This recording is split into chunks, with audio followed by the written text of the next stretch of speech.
For years, we've been talking about on this very program the trade-offs when it comes to our privacy that Americans seem willing to make for enhanced security or ease when it comes to our digital products. Well, tonight, there is a new issue prompting those very questions, and this one probably involves you. Washington Post reporting that for years, the FBI, ICE, other federal entities, they've been using state driver license photos as part of their facial recognition systems and doing it without drivers even knowing about it. No such procedure has ever been approved by Congress or by the state legislatures.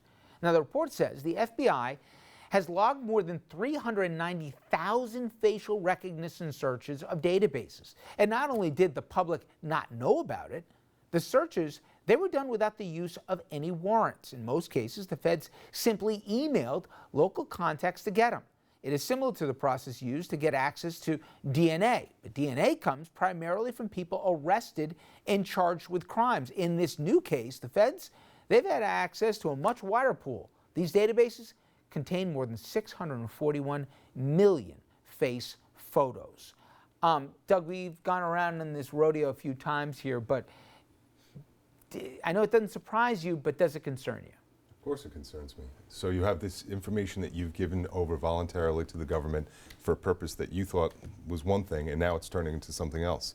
And now your information is being given out, or maybe even someday sold without your knowledge. It concerns me.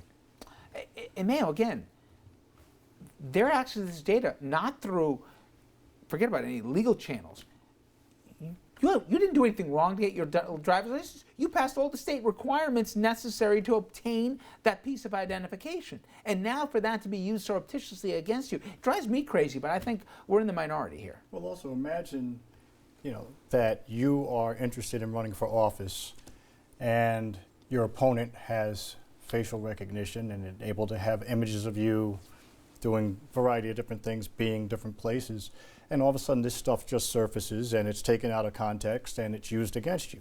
So sometimes we overlook the nefarious side of it that allows someone to use it against their political opponent. So if you see somebody down the road who may even be on your side, they're in your party, imagine being Churchill and you have people who are about to try to push you out, well, you can get stuff on them and prevent them from being a viable threat.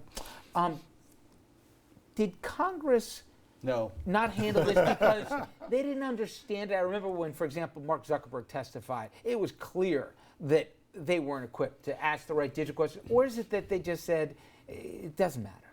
No, it does matter. But, members of Congress know a little about everything, but it's very, surface.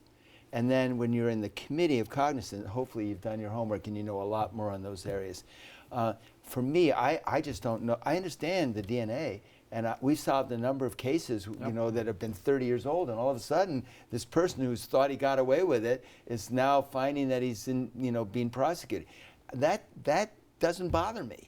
So now I'm trying to ask myself, what's the point of the faces? Well, should I be bothered by the DNA? Absolutely, because for instance, the NYPD was not supposed to surveil people who were protesting, peaceful protesters, and they were doing it. And actually, I was at a protest, Black Lives Matter, and also dealing with police shootings.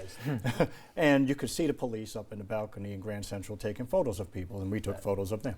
But what was interesting is that if people believe that that's going to come back to hurt them, there's a chilling effect. So it interferes with your First Amendment right of freedom of association. I don't understand why we're doing the photos. My point was that the DNA, I understand. Now, what's the issue with the DNA? Is it wrong for us to collect the DNA of people? Well, they're only because you got the DNA through a crime. Absolutely. Right. So imagine if instead you go to the dentist and you think everything's fine, and later they just hand off a DNA kit because they keep some of your cells. But then they find that person actually committed a serious rape or so on, and they go to jail. But it's like Minority Report, you get 1 in a million. Yes, and I'm getting the rap music. Guys, thank you very much. All right, coming up next, the GOP and the Donald. A new book details just how close the party was to dumping Trump after Access Hollywood, as a Republican in Congress quits the party. What is next for the grand old party after Trump? We'll get into that straight ahead.